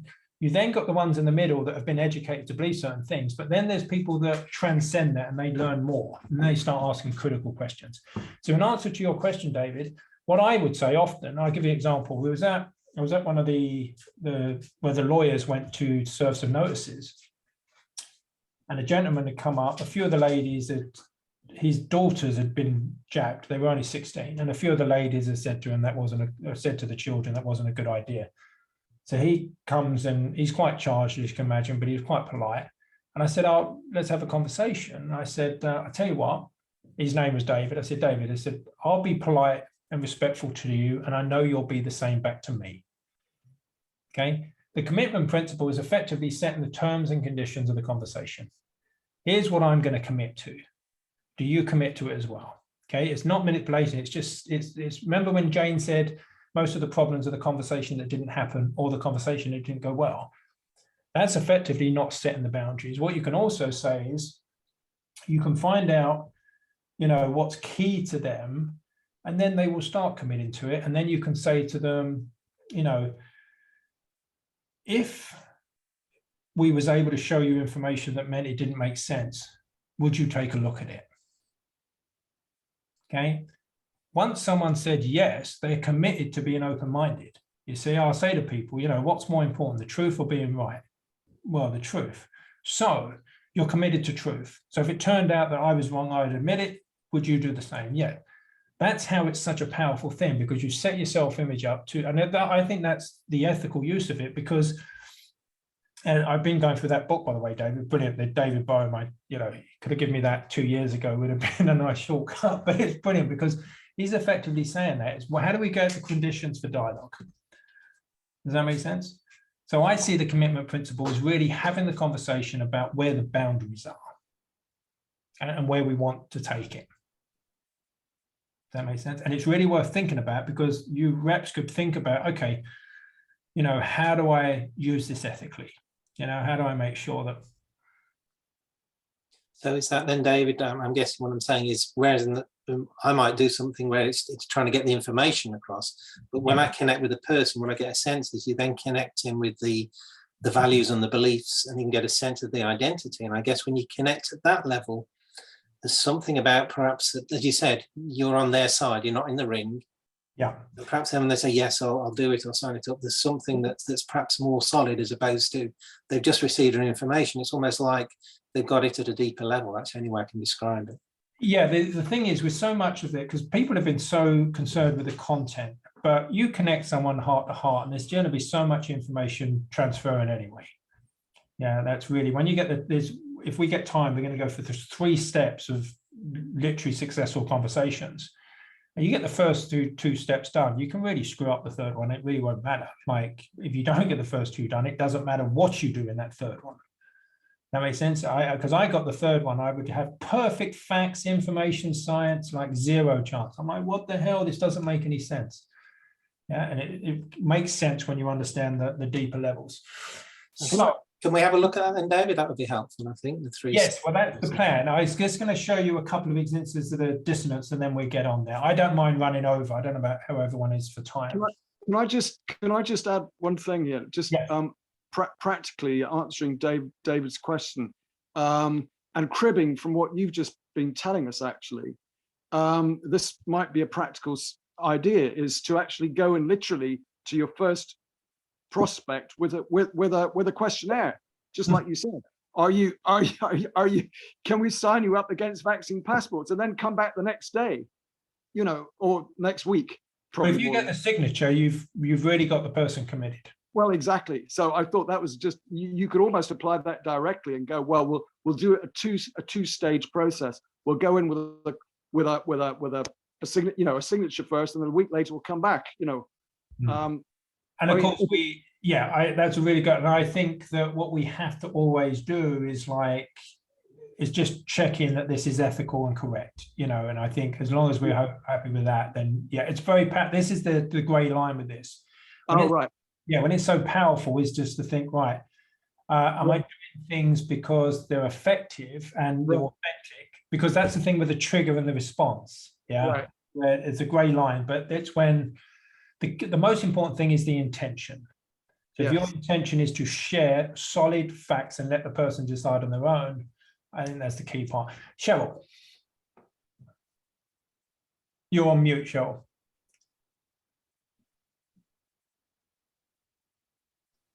There you go. Hello. Talking to myself as normal. I've been given a form that basically you assume that they've not got any time to actually go online and enter the details. So you take the details down. If you got them to sign this as well, that they don't mind you doing it for them, then you've basically got the commitment, haven't you? Yeah. Now there's another reason this is so important. And the human element, which was the body of work. Remember when I told about the archer and the door opening? That all come from a body of work called the human element. So what they did was they studied why powerful ideas don't get accepted. So there's so many good ideas and they just don't get accepted. And what they found was they used a case study of a house builder. So the house builder built 1,000 houses to specification of exactly what the people wanted. Okay, did everything perfectly. They showed the 1,000 people around. They all put deposits down, and then most of them pulled out. And they're like, this doesn't make any sense. So then they realized the human element. So they started to understand all the psychology, the deeper levels. One of the most important things was templates. And it's called perceived effort. So if someone perceives there's too much effort, this is why, you know how so many places hit a button, email address, boom, you're done. Because that manages that the person doesn't have to worry about too much. And of course, I think that's an ethical use, because you take care of all the legwork and you explain it to them, give them complete informed consent. We've done all that. All you have to do, if you're happy, do this. That makes sense. So the use of templates increase engagement. Like, I think it was 60%. It was like off the chart. because they had three options. The people that thought they knew what they were doing, they used incentives, and the other people used feeling good and telling them how good the cause was. The third people just did a template, and the third people had like 60% increase. That makes sense? So it's one of the big things with these is you make it as simple as possible. You take care of all the legwork. Right. If we're okay, I'll share the screen again and we get through this, because even if I just give you a quick rundown of the 3 steps, I think that'd be very useful. So what I'm going to do now I is was going to say, Dave, if we run over, then I know some people may have other commitments at 9. So please just log off. It is being recorded. If you want to stay on, of course, you're welcome to stay on. Brilliant. Okay, so now we know the structure of what's hierarchically important to us. We can start to see how they've started to manipulate people. Okay, because what they can do is they can do a number of things. So generally what they can do is they can, with the cognitive biases, they can present information in such a way where it will mean slightly different than we think it means. They can also create cognitive dissonance. What is dissonance? Let's have a look. So effectively, if you talk, and this isn't, in no way do we say that one thing's better than the other or anything. This is just an objective look at belief systems and how it affects things. So I'm not going to have any personal opinion on this. I do have one, but we don't have to. So let's say that Joe is pro-jab, good citizen, protecting others, he's following rules, advice, he's having the jab, and he's going to the jab center. What you've got then is what's known as cognitive resonance. Everything's in alignment. So the emotion is going to flow through that thing. So what is cognitive resonance? When a person's cognition is in alignment, they can sing well, they can play the drums. Okay, it's A. It's when everything's in alignment, okay? So this is what cognitive dissonance is. It's when a behavior doesn't match a belief system. So what they did was they told someone not having a jab equaled selfish. Okay, so you know now that he sees himself as a good citizen, but I'm not selfish. Right, so I've got dissonance. So I can either change my self-image and say I'm selfish, or I can change my behavior. What do you think that most people would do? Okay, the easiest path out is obviously the higher up the hierarchy. So you'll find that the person, because if they don't, they get cognitive dissonance. So what is cognitive dissonance? It's effectively when is it A, when a person's cognition is in alignment, when a person's cognition is out of alignment, or both the above? What is it? Okay, so it's B. Okay, cognitive dissonance happened so much over the last 2 years, it is kind of incredible. So let's imagine now that we've got Jane. Jane has completely opposing beliefs. And this is the thing, these labels we want to transcend, because we are not, that's not our identities. We're, it's just a belief system, it's a decision. But once we associate, or, now our flag to the mast, isn't it? Once we assume those things, it becomes problematic. And of course, we can actually destroy either of these labels really quickly, because that's all they are, they're labels, and they're not productive. Jane will also consider herself a good citizen. She will think that she's protecting society, she's following what is right, refusing the jab, protesting the jab center. Jane is also in congruence. So she's in resonance, as is Joe. Okay. But when they talk, the information from one to the other creates dissonance between them. Does that make sense? So pro-jab and anti-jab, they are dissonant to each other. They are opposing. They are magnets that push each other away. If you imagine Arsenal and Spurs, you only got to wear that shirt and they're like, oh, we're enemies. A lot of people would be able to transcend that, but you'd see it's this tribal. Now, if you imagine the completely two opposite ends of the spectrum, you've got the guy with the big sign that says it's all a hoax, and you've got a lady at the other end with 2 masks on, mask on a dog, gloves. They've only got to look at each other and they're already, right, we're opposing. That makes sense. This is where these groups play such a role. So what we have is that, in fact, I think we'll show the next one. So what happens if we provide info that contradicts their current belief or ideas or group? If we're in contradiction, they make us a cup of tea. When a person's cognition or alignment triggers a cognitive dissonance. What do you think that is? It triggers cognitive dissonance, okay? Cognitive dissonance, or the fMRI shows that most people, when they hit dissonance, they go into the emotional part of the brain and they get anger. This is why you'll see so much of this. You can just tell someone something and they get angry, okay? And this is where we can really learn to navigate this. So it's C. Now, what I'm going to actually show here is this dissonance is when you've got crossing over, okay? So if something's considered bad and something's good, you've got this real dissonance. Now, what David mentioned is really interesting, which was the masks. So if you basically got to the point where someone doesn't believe masks work, but then you force them to wear the mask, they've now got dissonance, okay? They're doing something they don't believe is right. Now, they have a choice, and this doesn't happen consciously. They either change the behavior or they change the belief system. There's 80% of people approximately, because the behavior comes from an authority, they don't want to challenge authority. So in fact, they just do it to go along with it. But then that makes them look a bit silly. So in fact, they start changing their belief system to pretend that they work, even a little bit. This happens unconsciously. And this is why people, certain conditions actually will change people's belief systems and will in fact change their identity. And that's why the mandates have such a powerful effect, because all those people that don't push back against them, in the end, they will change their beliefs and values, and they will then start, having a go at those that don't share them, because it contrasts their own.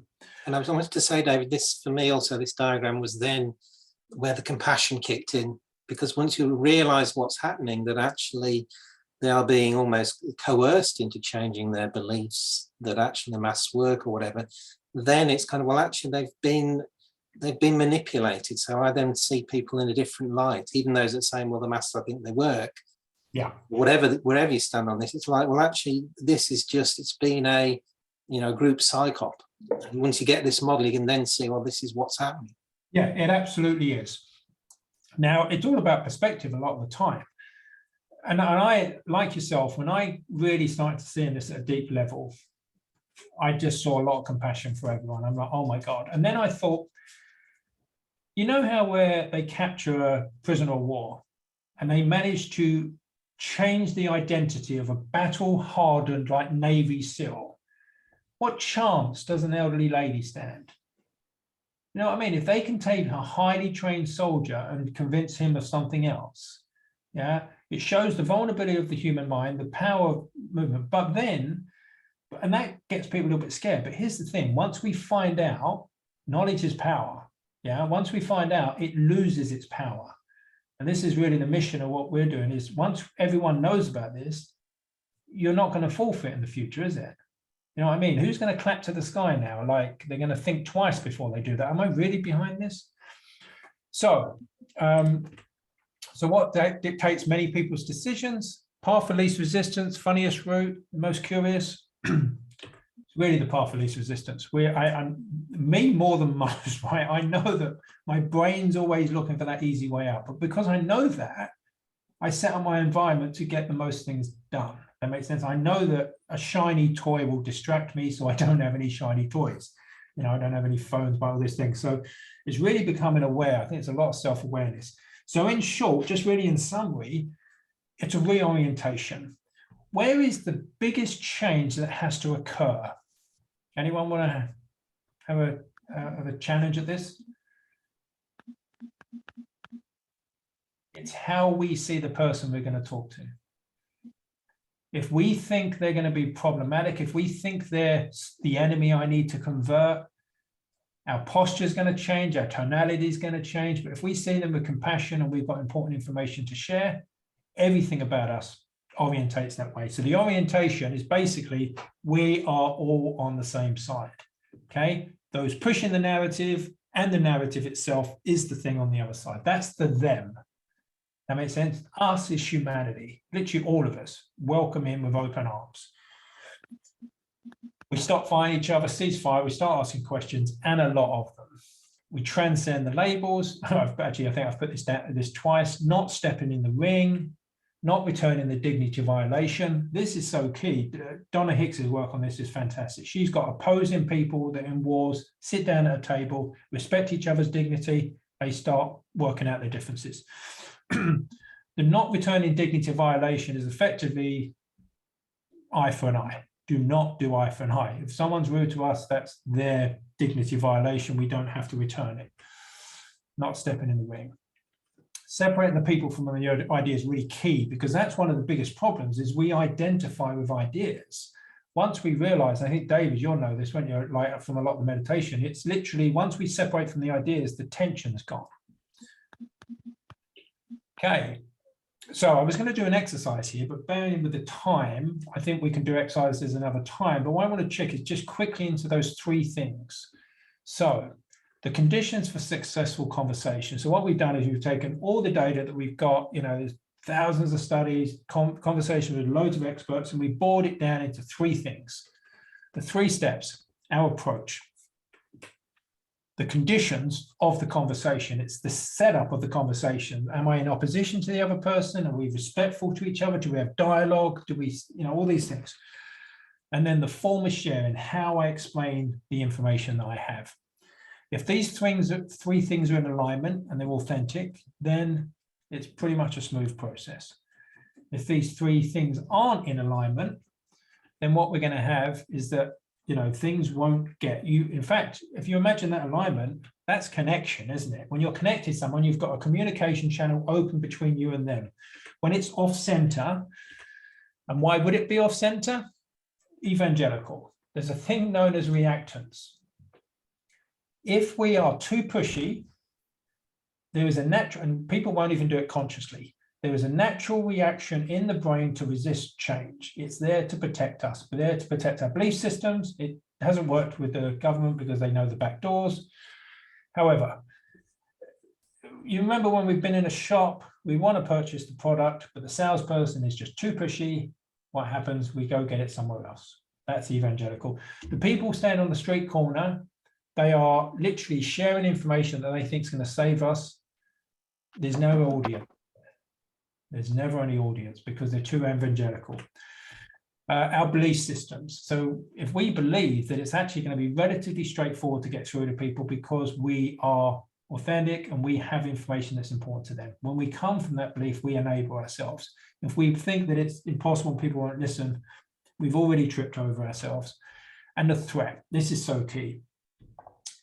Smile lowers this quicker than anything else, okay, as I told with the story earlier. But it's the perceived threat, okay? To a vaccinated person, an unvaccinated person is a threat, aren't they? Well, they've been told by the media, okay? And if you threaten someone's ego, that's the same thing, yeah? So this is really key to not to trigger the threat. All of these three things are bombs. They will trigger the fight or flight, and you will see a wild animal, yeah? Almost all the time. So that's our approach. We have a series of exercises that we demonstrate these, and it's really, once you see it, it really becomes very obvious. You have the conditions, which is we mustn't be in oppositional. If the person sees themselves as opposition to you, they will resist everything. They will say the sky is yellow. You know, it doesn't matter. They will literally take the opposing view. We all know people like this. I've dated people like this. I'm sure we all have that. Whatever you say, they say the opposite. Okay. We've got to create the conditions that we're respectful. And we've got to create the conditions we're committed to truth. When we create that, we have this space where it's free flowing. People don't feel under attack. The next thing is actually easy. Once you've done the first two, and we've spent a lot of time actually creating the right approach and the right conditions. And what happens is you don't get called a conspiracy theorist. Everyone's friendly, you know, even if you're different on opinion. The third step, the form of sharing. So we know that throwing facts at people don't work. So basically, we don't push against inertia. So we don't challenge too deeply rooted beliefs. If you were a person that wanted to challenge vaccines in general, that wouldn't be a good idea to do if you just wanted to challenge the COVID vaccine. Those things are two different ones. The COVID vaccine is very different to all the vaccines of the past. Perceived effort, that's about the template what we talk about. Make it much easier for them, make it not seem like overwhelming. A lot of the reason that people started to, think something up, and then the friend would go, watch these 20 videos. Right, that's going to destroy perceived effort. Make it as simple as possible. And the third and final thing on the sharing is dissonance. If we tell them facts that differ from the current facts, it's going to trigger dissonance. If we tell them a story that's just a stretch too far, it's going to trigger dissonance. So basically, the three things with sharing information are stories, metaphors, and questions. I'm going to unshare and answer questions now, but effectively, why do people reject facts? Triggers dissonance. Okay, what drives behavior? We know that now. It's our needs, our wants. We move away from pain, we move towards pleasure. And I'm going to open up for the Q&A, and hopefully that was helpful. Thank you, and a lot to digest. So, questions? There's usually a minute or two as processing that goes on. I have a quick question, David. This is absolutely fascinating. I love it. So thank you so much. A question about which I've looked into, Dr. Matthias Desmet, who talked about mass formation. Yes. And the deep hypnosis that people are in.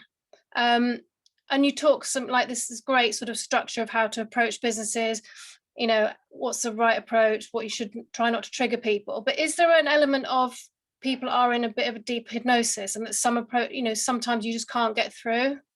There is. I've actually met and spoken to Matthias about this, so we've been brainstorming this, and I have a number of theories about what it is. But here's the thing: hypnosis is a trance, okay, and we're in trances all the time. When you're driving along and then you suddenly, 10 miles go by and you can't remember, you were just in an altered state. You were still functioning, you were still driving, altered state. You can't remember anything that happened in that 10 minutes. So altered states are very natural, very normal. I think mass formation is cognitive resonance on a large scale. So what you've got, when you see flocks of birds and they move, or schools of fish and move instantly, they're all in resonance with each other. So the fact that we've had a single message orchestrated across all the media agreeing on the same thing at the same time, the messaging is the same, no contradiction, the same. Everyone's in resonance. When people are in resonance, those nearby come into resonance. Have you ever been at a party? Have you seen that man on the hill where he starts to dance, a few people join him, and suddenly there's 200 of them? Okay, this happens naturally all the time. That's why it's so pervasive, because I think they understand a lot of it, what's going on. I have actually just this week considered those in the deepest trance are maybe the easiest to reach because they have no resistance to believe in anything. You just have to get the right channel in the right way. But I would suggest that, a highly skilled person could reach those. So take someone like Darren Brown. Okay, when Darren Brown ran did you see his thing where he tried to get 4 people to rob the security van? Anyone saw that? Very fascinating. So do you know what he did? He basically put on a seminar of like 100 people, and then he was looking for the 4 most suggestible people. So what he did, he asked them as the homework to go and steal a Mars bar, and then he filmed them. So the ones that went through with it, they were his next lot. That makes sense. So he knows that these are the suggestible ones. So they're the suggestible ones. But I think the safest bet for us is that there's a seesaw, okay? And we've got around the 35% of people that will actively push against things. That's the general, between 20 and 35. You then get 40% of people, they know it's nonsense, but they don't want to conflict. And then you've got the other people that are just easily convinced. The ones in the middle, because they're already asking questions, if they shift to one side, the seesaw goes and the others just come with them, because they follow. Does that make sense? So we don't have to convince everyone. And this is why the media is always presenting things as the majority, because social proof is a naturally hardwired thing that people move towards whatever the majority is doing. But what if the majority wasn't, but people thought it was the majority? You see, that's why they manipulate these stats so much. They did with that YouGov poll. It was pretty bad what they did there. We analyzed it. They were basically doing these filter questions. So you was always a member of the majority. Yeah, even if you weren't. Does that make sense, right? You're welcome. Any other questions? Can I just, I'm involved with pharma, and one of the things that we say is that if you talk about health, there's only 1 in 10 people who think that they're healthy at any one time. So most people think they're unhealthy. There's something wrong with them. They're on a medication. They'll tell you about all the else, and you get fed up with people, especially my age, coming to you and telling everything that's wrong with them. Now I'm of a mindset I wouldn't tell anybody what's wrong with me, because it really upsets me if anything is wrong with me. About other people who would buy into this because they're so worried about their health. Yes. So it's so much easier with fear if it's to do with health. And they're the ones that are going to always believe that this is something that they need protecting from, because they're so worried about themselves. Yeah, that's a good point, actually, because what you got, I mean, they say that fear is the currency of control, and it really is. And there's a couple of reasons that it is. That when you get people scared, then what happens is they go to a specific part of the brain and then everything becomes black and white. It's no longer colored. There's no longer this scale. It's safe, not safe. That's it. The brain's operating in shortcuts. And then, of course, as you point out, that then it suddenly becomes salient to them. Yeah. So one of the most important things is that we really only pay attention what's important to us. Okay. That's why so many of the things like the masks and the lockdowns were basically, you know, because there was no data that supported that it worked, but psychologically they were hugely powerful, because not a single person in any of the countries that were really pushing it could ignore it. I mean, I did my best. But if I want to go shopping at 2 a.m., but the shops are closed, it has to affect me. That makes sense. And that became salient. And obviously, if people are worried about their health, which they usually are, and then you suddenly say you're in the group that this applies to.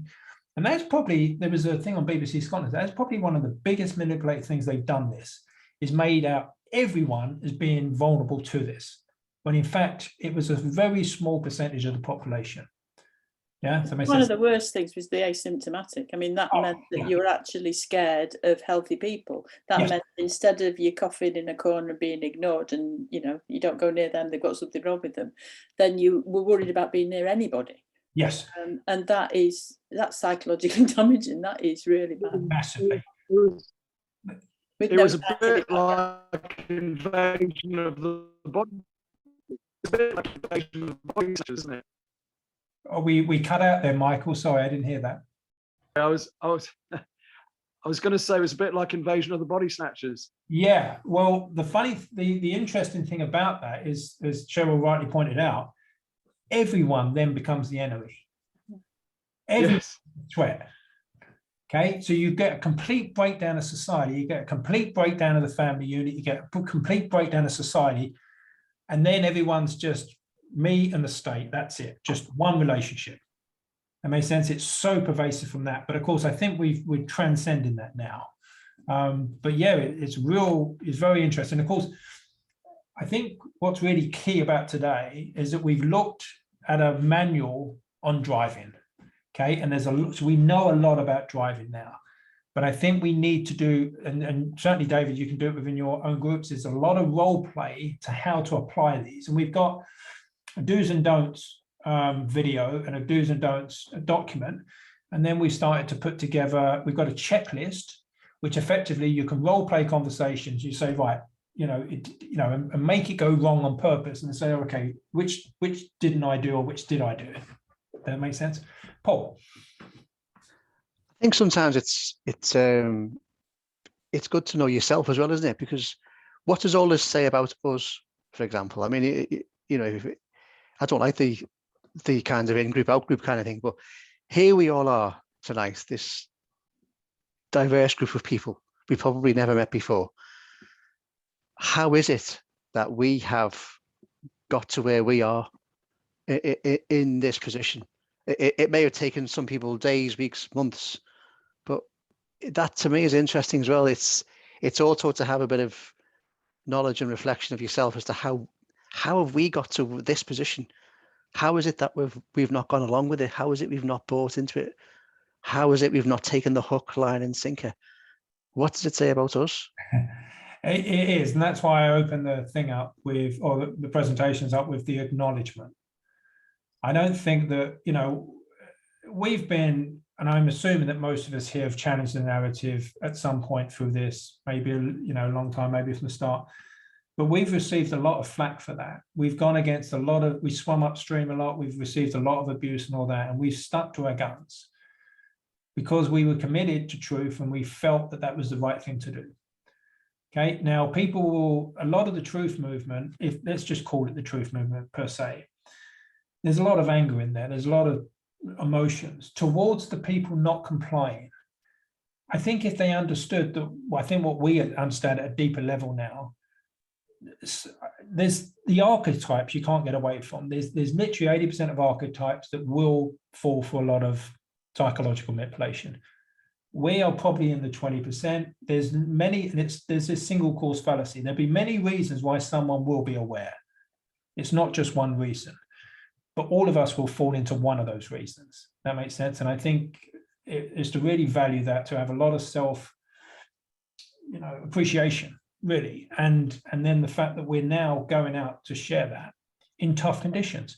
I think starting from that position takes so much stress off. I'm just going to do what's right, whatever. The dice will fall as they will. Does that make sense? It really, because I think there's so much stress in that we have to do this, we have to do that. But here's the thing. The greatest results I've seen off anyone through the project is when they let go of needing to convince someone. Because suddenly the ego is no longer involved. Okay, the evangelical disappears. There's all these things that suddenly shift. And there's a lot of data now that suggests, has everyone seen the triangle, the perpetrator, victim, rescuer? Like, are we just not playing the rescuer? Okay, if we play that role, they're going to play their role. We transcend the roles and we stop playing the roles. That makes sense. So yeah, I think it's a really good point, but I think it's really to take, every meeting I start that with as a reminder to everyone and myself, and I try and do it every day. Brilliant. Any other questions? And obviously we want to leave on a high note. So it's really important when you finish these things, because there's been we've exposed you to a lot of information. Try to structure it in the most efficient way that you can really absorb it. It still is like apple juice. You're going to go to the store, you're going to buy some apple juice, and on the way home, it's got shaken up. It's all cloudy. You can't really see through it. So it needs time to settle. And once it settles, everything will seem clearer. And that's pretty much been my life over the last 2 years, is it gets shaken up, I'm completely confused. Next day I wake up, it makes sense. And I've got a question here from Nat, actually, or a comment, actually. She says, something I've noticed on the streets is that the ethnic minority are very switched on and want no part of this tyranny. Yes, and you know why? Because you've had lots of experience of it in the past. Yeah, once bitten, twice shy. The same with a lot of the Eastern European countries. Yeah, like, so I speak to one of my tenants is Romanian. He literally didn't bite his words. He says, do not have that, blah, blah, blah. Yeah, this is the thing. I think when I talked about that, there are many reasons. One of the reasons, and this was, remember when we had that conversation at the weekend, David, and you said about that psychology article. And I said, there's actually some truth in that about the trauma. Do you remember that? So a psychologist wrote an article saying... Oh, yes, I do. Yes, it was. Yes, it was a psychologist that wrote an article saying that anyone that doesn't have the vaccine has trauma. And they went to various points as to why it meant you had trauma. But in the time when someone put that to me, I said, well, you could also write it from the perspective that anyone that has the vaccine has trauma. They've just picked up one point to make their point. They could. But the truth is, a lot of the people in the truth movement they've been traumatized because they realize they've been lied to. Mm. And because it's happened before in their life, they're not easy to fall. For me, what made sense? It does. And just a couple of comments here. Sorry, just someone else want to speak there. So Hugh's saying, thanks so much for this, David. That's you, David. I have to leave, really helpful and truly appreciated. And Anna, who's poorly, says, please pass on a huge, massive thanks to you, David. This has been truly incredible. Thank you. I'm literally, I don't think it's too much to say that I'm very grateful to be able to share this information. I've known a lot of this for a long while, but there was never the format really to show people because life was okay. It's adversity where we tend to learn because when we're in the middle with comfort, we really don't want to go outside those boundaries. And I think the last 2 years has forced us to grow as people. And I think the future is going to be a lot better for it. Yes, and I think one final thing that I want to say, David, is I know it's really helpful for us as we're engaging with businesses, but one thing it really helped me, and I'm just checking with others because others might resonate with this, it's really helped me with my family. I think you often say family are the most difficult to connect in with if they don't agree because there's so much distance there. But I know when you've gone through it with me before, it's really helped me. So I just wanted to share that. Thank you. There's actually one thing that we haven't touched on today, which completely changed my relationship with all my family. It was truly incredible. We got a video on the website called, it's under the section on dynamics. Okay, and it's the 4 pathways of dynamics, but that completely changed my relationship with all my family, infinitely better. Just the awareness of that one model and realizing I was literally in the wrong dynamic. And when you're in that, it doesn't matter what you do. Brilliant. So yeah, so feel free to watch that. David has my contact details. Feel free to reach out. We have actually meetings several times a week. We have a meeting on Tuesday where we use EFT to take away all the stress and the emotions. So we use a technique to train the horse not to be scared. So if you've had any bad experiences in conversations on a Tuesday night, 10, Rebecca runs it, she's brilliant. On a Thursday afternoon, Thursday at 6:30, we run a session on explaining much of the detail of what we've gone through tonight. And tomorrow's meeting is revealing the magician's tricks. So we're going to look at specific examples of how they use tricks to mislead people. Shall I can quickly share a link to that in the chat if anyone wants to see that. I was going to say, yes, if you put it on the chat, then we'll have it and I can share it further as well. Yeah, and if anyone on the website, if they fill out the invite form, you can go on the invite list, come off anytime you want. All the course is free.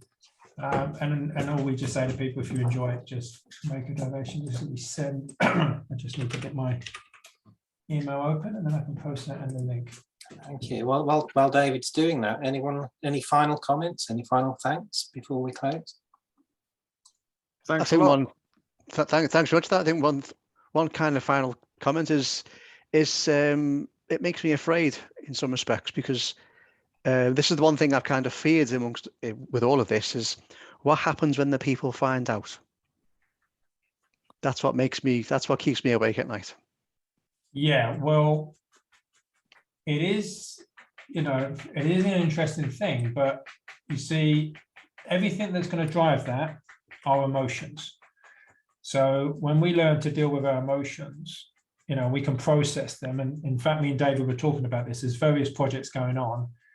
But I think that's actually my opinion is that it's going to be okay. There's going to be a lot of chaos, but we're going to move to a higher state of consciousness, which I think has already started to happen. Where's the chat box gone? There it is. Right, so I'm going to post, hopefully it will come out.